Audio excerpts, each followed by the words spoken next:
د لوی او مهربانه خدای په نامه ډیرو قدرمنو وطنوالو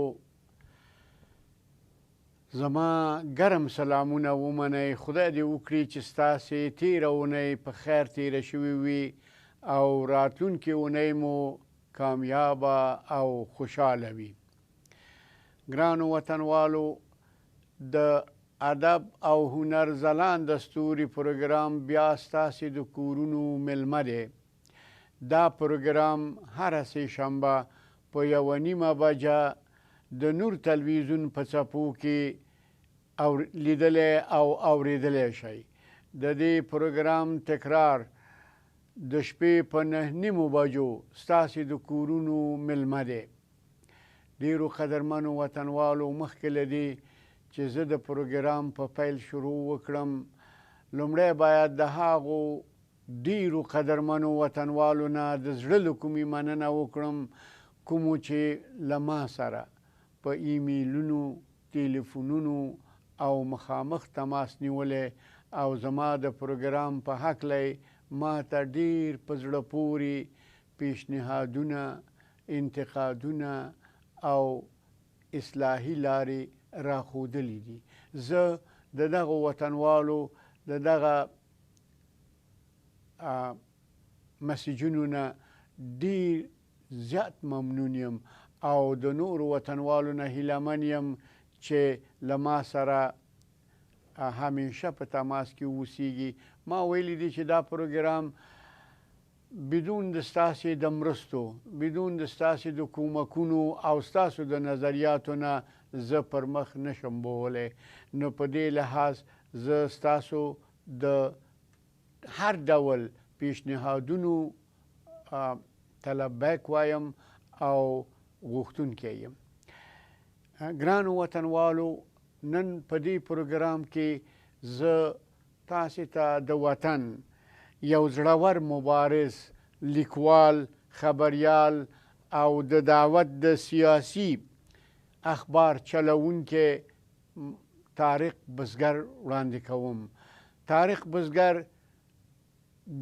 له کوچنیوالي نه تر دا اوسه پورې چې په ناروې کې ژوند کوي د وطن په خدمت کې ولاړ دی، د وطن دپاره فکر کوي او شپه او ورځ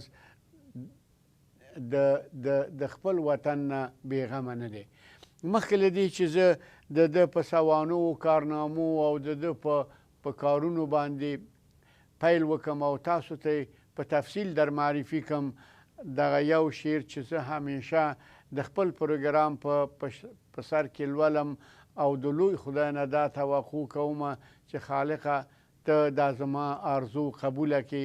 دا به تاسو ته وړاندې کم او بیا به د طارق بزګر په باره کې زه له تاسې سره خبرې اترې وکړم. الهي زړه کې ستا مینه رهنما را، الهي زړه کې ستا مینه رهنما را، چې خدمت د وطن وکړم ستا رضا را. د تیارو د جهالت نه امان غواړم، د تیارو د جهالت نه امان غواړم، چې روښانه شي پرې زړونه دا رڼا را.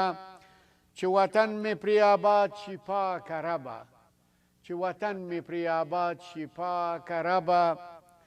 هغه زور، هغه قدرت، هغه برېښنا را، دا غریب ولس مې کړي ربه آباد ته، دا غریب ولس مې کړي ربه آباد ته.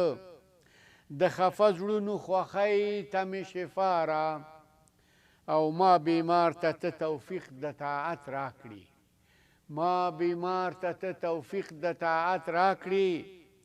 او هغه فکر، هغه سوچ، هغه بنا را. ګرانو وطنوالو، اوس به راشو د وطن یو مبارز، زړور لیکوال، خبریال او د دعوت د سیاسي اخبار چلوونکی طارق بزګر ته. د ګران هیواد افغانستان لرغونی تاریخ د مبارزو، سرتیرو او د قلم د خاوندانو څخه ډک دی. کومو چې د دې وطن د ازادۍ آبادۍ او سمسورتیا لپاره نه ستړېدونکي هڅې کړي دي او دا ټاټوبی د پردو د تسلط او اشغال څخه ساتلی دی. یو د دغه مبارزو بچو نه طارق بزګر دی. طارق بزګر له ماشومتوب نه، له کوچنیوالي نه په داسې یوه کورنۍ کې پیدا شوی دی چې د ده پلار د وطن پرستۍ یوه نمونه وه او د دغه وطن پرستي د خپل پلار نه په میراث وړې ده. نو طارق بزګر کله چې په 10 یا 11 صنف کې و او په هغه وخت کې روسانو زمونږ په وطن تجاوز وکړ، زمونږ په وطن یې برید وکړ او زمونږ د بیګناه خلکو په وژلو یې پیل وکړ. نو طارق بزګر په هغه سن و سال کې چې په اصطلاح 14 کلن 15 کلن و، دا د وطن پرستۍ احساسات یې راوپارېدل او خپله کورنۍ په کابل کې پرېښودله او دی پېښور ته پناهنده شو. د ده دغه عکس العمل په هغه سن و سال کې ډېر ځوانان، ډېر زلمیان وو چې په دې شیانو نه پوهېدل، اما د سره دا احساس موجود و او په همدغه احساس د لرلو په اساس یې د روسانو د تجاوز پر ضد قیام وکړ او یګانه لارې چې په هغه وخت کې د دې قیام دپاره غوره کړل هغه دا وه چې یو ګاونډي هېواد ته ولاړ شي او په هغه هېواد کې په خپلو مبارزاتو پیل وکړي. نو محمد طارق بزګر د دعوت د سیاسي اخبار چلوونکی یو د دغه بچو څخه دی چې د روسانو د یرغل او اشغال په وخت کې د روسي استعمار او استثمار په مقابل کې بېرحمانه جنګېدلی دی او د ګران هېواد د منافعو د ساتلو په برخه کې بېامانه رزمېدلی دی. دغه په وطن مین بچی لیکوال او کلک مبارز د مرحوم عبدالقیوم بزګر په روښانفکره کورنۍ کې په کال 1345 شمسي کې د کونړ ولایت د نرنګ په ولسوالۍ کې زیږېدلی دی. بزګر صاحب یو پښتون دی، په یو پښتنه کورنۍ کې زیږېدلی دی او پښتني غیرت د ده سره و. نو د ده کورنۍ هم د ده په زده کړه او تعلیم کې لویه برخه درلودله. د مروجه علوم ټول په خپله کورنۍ کې زده کړي وو. دی په اصطلاح د مسجد نه تر مکتبه او بیا تر پوهنتونونو پورې تحصیل کړی دی چې په دې هکله به زه تاسو ته په تفصیل باندې معلومات درکړم او دا شخصیت به زه تاسو ته معرفي کړم. دی تر ننه پورې چې زمونږ وطن تر اشغال لاندې دی د خپلې مبارزې نه لاس نه دی اخیستی. ده ته ډېرې چوکیګانې او هر ډول بخششونه د هرې خوا نه وړاندې شوي دي، اما د خپلې مبارزې نه د هماغه اولې ورځې نه چې په دغه لاره کې قسم خوړلی دی تر ننه پورې کلک ولاړ دی او د دعوت سیاسي اخبار تر ننه پورې مخ په وړاندې روان دی. د ناروې نه تر افغانستانه پورې ټول افغانان یې لولي او د ټولو افغانانو یوه هنداره ده. د بزګر صاحب ښه او عالی فکر په دې کې دی چې ده ته د خپل وطن ژبې پښتو او دري دواړه خویندې ژبې ښکاري. د ده په اخبار کې یعنې د دعوت په اخبار کې په دواړو ژبو مضامین نشریږي. دا اخبار یوازې د پښتون دپاره نه دی، د تاجک دپاره نه دی، دا یوازې د ازبک او د ترکمن دپاره نه دی، بلکې دا د ټولو افغانانو اخبار دی او ټول افغانان یې په مینه لولي. ګرانو وطنوالو، اوس په یوه لنډه وقفه ولرو او د دغې وقفې نه وروسته به بیرته بیا د طارق بزګر په سوانو بحث وکړو. اوس تاسې د نور تلویزیون تجارتي اعلانونه ووینئ او لطفاً کوشش وکړئ خپل تجارتي اعلانونه د نور تلویزیون ته راولېږئ. په ډېره مننه.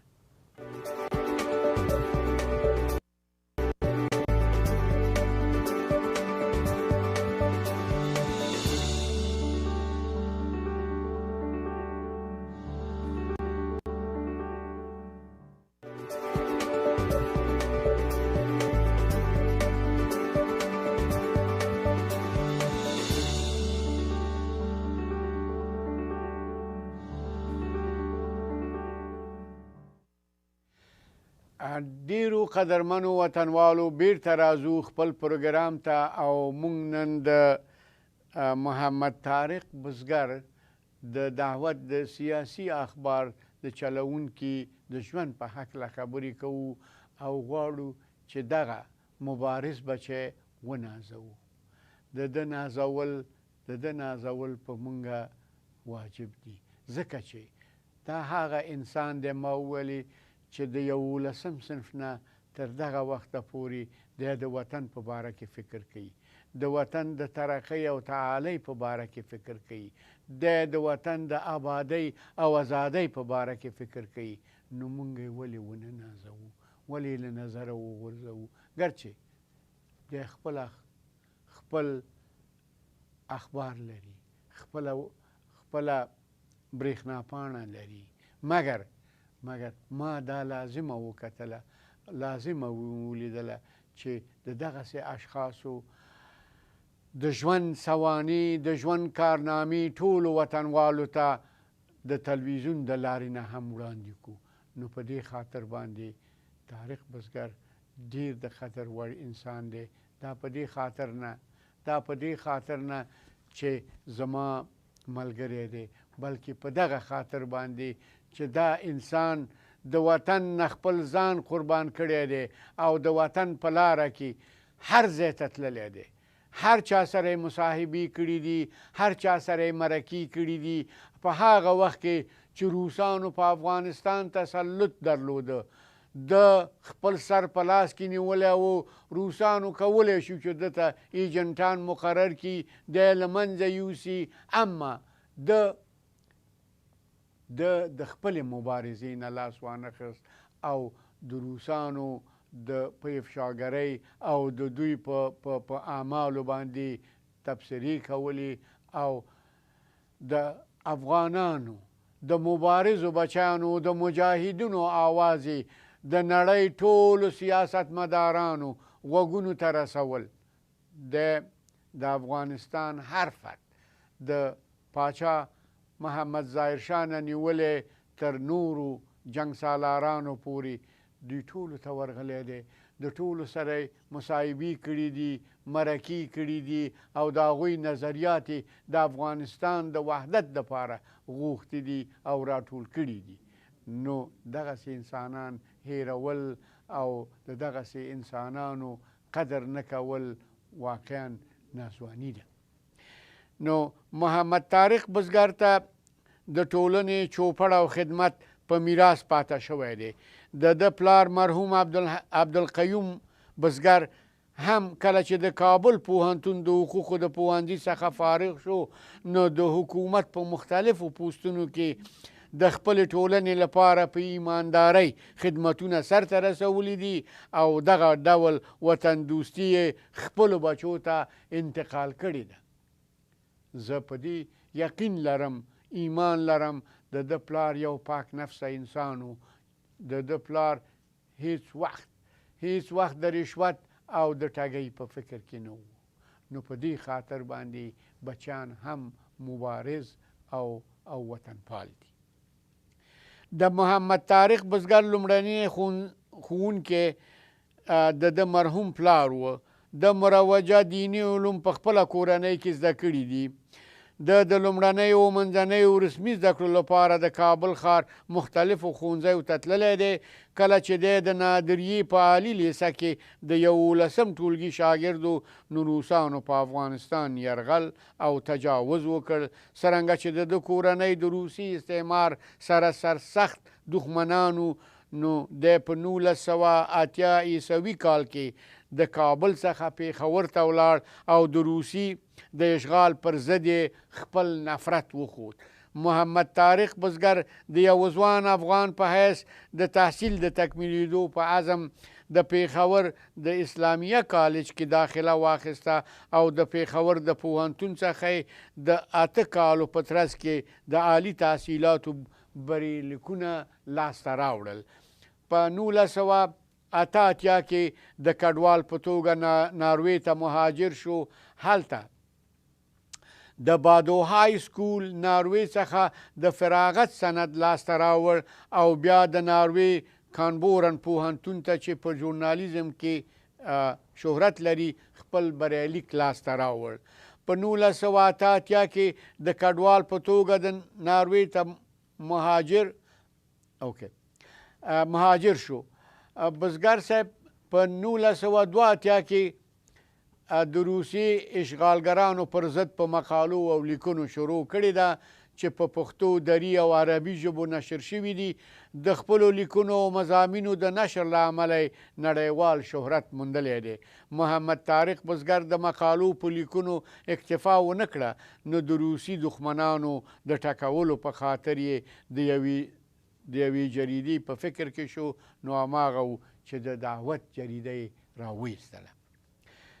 د دعوت جریده او برېښنا پاڼه د تاسیس د ورځې څخه بیا تر نن پورې د ګران هیواد افغانستان او هیوادوالو په خدمت او چوپړ کې مصروفه ده او په دغه لیاره کې مخ په وړاندې روانه ده. دا هیچا بزګر صاحب هیچا تطمیع کړی نه دی، ځکه چې د سره یو کلک ایمان و، یوه کلکه اراده وه. د سره د وطن د ازادۍ، د وطن د آبادۍ او د وطن د سمسورتیا فکر و او دی او تر اوسه پورې په دغه فکر په ناروې کې د خپلو کارونو او ژوند تر څنګه مصروف دی. بزګر صاحب 4 بچیان، 2 زامن او 2 لورګانې لري. د خپلې کورنۍ ته د روزي پیدا کولو تر څنګه د وطن په مبارزه مصروف دی. د کولی شو او کولی شي چې دا خپل اخبار د ارتجاع په خدمت کې استخدام کړي او ډېرې پیسې لاسته راوړي، مګر دا ځوان مرده انسان، دا پاک نفسه انسان تر نن ورځې پورې چې زه دا پروګرام نشروم د خپل وطن په خدمت کې مصروف دی او د جریده یا برېښنا پاڼه په مسلسل ډول نشریږي او د وطن په هکله هر نوی تحول یا تحولات چې منځته راځي تاسې د دعوت په جریده کې لوستلی شئ او د هیڅ کله په خپله برېښنا پاڼه کې د سانسور نه کار نه دی اخیستی. زما یادیږي یو وخت کې ما یوې بلې برېښنا پاڼې ته یو وخت یو راپورتاژ ولیږه، مګر دغه راپورتاژ په هغه شکل چې ما لیکلی و په هغه برېښنا پاڼه کې نشر نه شو. هغه یې کټ کړی و، لنډ کړی و او هغه چا چې ترې خواهش یې کړی و چې دغه شیان پکې نه وي هغه یې ترې ایستلي وو. بیا ما د هغه برېښنا پاڼې مسؤل مدیر ته په ایمیل کې ولیکل چې دا د ژورنالیزم لاره نه ده. که ته زما راپورتاژ نه منې، تا ته ښه نه ښکارېږي، هغه کولی شي چې چاپ یې نه کړې، اما بدون زما د اجازې نه ته لنډولی نه شي. ته هغه مطالب چې ډېر مهم دي هغه ترې ایستلی نه شي. مګر د دعوت په برېښنا پاڼه کې به تاسې هیڅ کله دغسې تصرفات ونه ګورئ، تاسې به دغسې سانسورونه ونه ګورئ.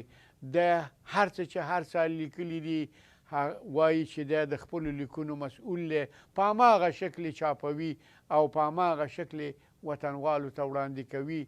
د هر چا نظر دته محترم دی.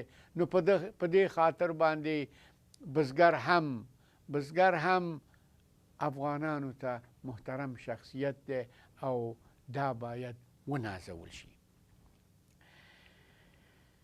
نو ما وویل چې د دعوت جریده او برېښنا پاڼه د تاسیس د ورځې څخه بیا تر نن پورې د ګران هیواد افغانستان او هیوادوالو په خدمت او چوپړ کې مصروفه او بوخته ده او په دغه لار کې په مخ په وړاندې سیده روانه ده او د حقایقو په نشر او خپرولو کې هیڅ وخت دریغ نه دی کړی او نه یې کوي او د هیچا او هیڅ قدرت تر تاثیر لاندې تر اوسه پورې نه دی تللی او لاړ به نشي. ګرانو وطنوالو، زموږ د پروګرام لومړی برخه په همدې ځای پای ته رسیږي. تر بل پروګرامه پورې مو په الله سپارم. راتلونکې هفته به تاسې د بزګر د محمد طارق بزګر د دعوت د سیاسي اخبار د چلونکي دویمه برخه ووینئ او واورئ. لطفاً دا پروګرام مه هېروئ او اوس به د پروګرام په آخر کې یوه خوږه وطني او ملي سندره وګورئ او واورئ. په ډیره مننه.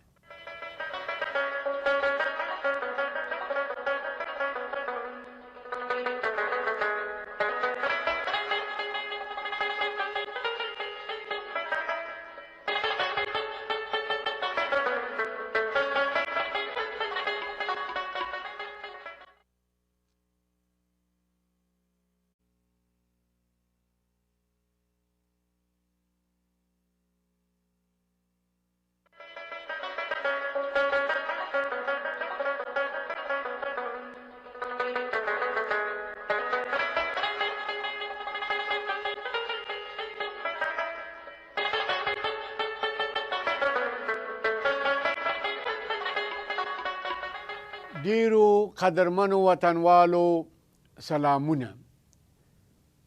د ادب او هنر ځلانده ستوري پروګرام د لوی پروردګار په نامه شروع کوو. ګرانو وطنوالو، خدای دې وکړي چې ستاسې تیره اونۍ په خیر تیره شوې وي او راتلونکې اونۍ مو کامیابه او موفقه وي. مونږ تیره اونۍ د محمد طارق بزګر د دعوت د سیاسي اخبار د چلونکي د سوانو په هکله خبرې وکړې او دویمه برخه یې په دې پروګرام کې تاسې ته وړاندې کوم.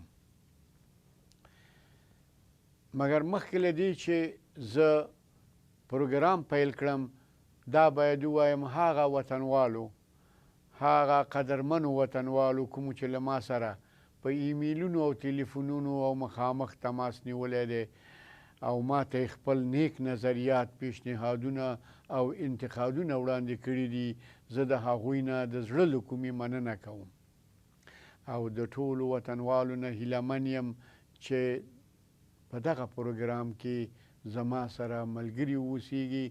زه بدون د ستاسې له ملګرتیا دغه پروګرام پر مخ نشم بولی. نو ګرانو وطنوالو، خپل ایمیلونه د نور تلویزیون په ایمیل feedback@noortv.com ما ته راولیږئ. زه به ډېر خوشحاله یم او د نور تلویزیون اراکین به هم په دې باندې ممنون وي. ګرانو وطنوالو، اوس راځم د یو لوی مبارز، لیکوال او خبریال د ژوند سوانو ته. هغه محمد طارق بزګر دی چې د هغه لومړۍ برخه تاسې تیره اونۍ واورېدله او وم لیدله. اوس به دویمه برخه وړاندې کړو. ما وویلې چې طارق بزګر د ټولو افغانانو د ورورولۍ او د ټولو افغانانو د وحدت طرفدار دی، سرسخت طرفدار دی. نو څرنګه چې دی د ټولو افغانانو د وحدت طرفدار دی، نو زه به هم دغه د ورورولۍ شعر په دې برخه کې تاسې ته وړاندې کړم چې وایي راټول شئ وطنوالو، راټول شئ وطنوالو، دا وطن به جوړوو، له نیکونو دی راپاته دا مدفن به جوړوو. پښتون دی که تاجک دی آبادي د وطن غواړي، پښتون دی که تاجک دی آبادي د وطن غواړي. او راپاڅئ ازبکانو دا مسکن به جوړوو. هزاره که یې ماقي دی ټول یو ورور د دې هېواد دی، هزاره که یې ماقي دی ټول یو ورور د دې هېواد دی. سره یو شئ ترکمنانو دا چمن به جوړوو. د پردو نه پوره نه شوه، د پردو نه پوره نه شوه، وطن ټول شو کنډواله.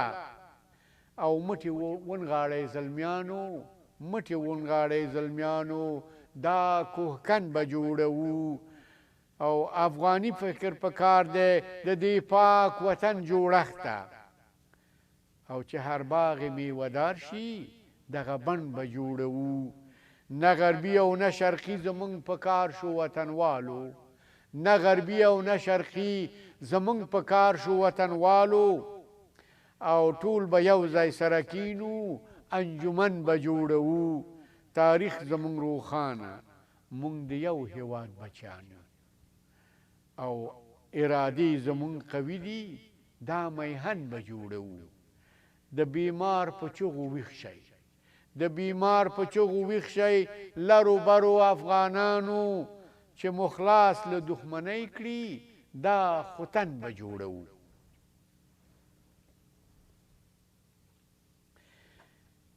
نو ما په تیر پروګرام کې وویلې چې د دعوت جریده او برېښنا پاڼه د تاسیس د ورځې څخه بیا تر نن پورې د ګران هېواد افغانستان او هېوادوالو په خدمت او چوپړ کې ده او په دغه لاره کې مستقیمه روانه ده.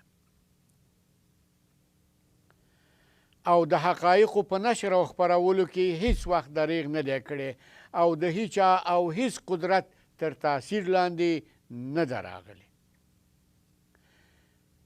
او هیڅکله یې ځان په ژبنۍ، قبیلوي، مذهبي او ستمي تعصبونو او تبعیضونو نه دی ککړ کړی.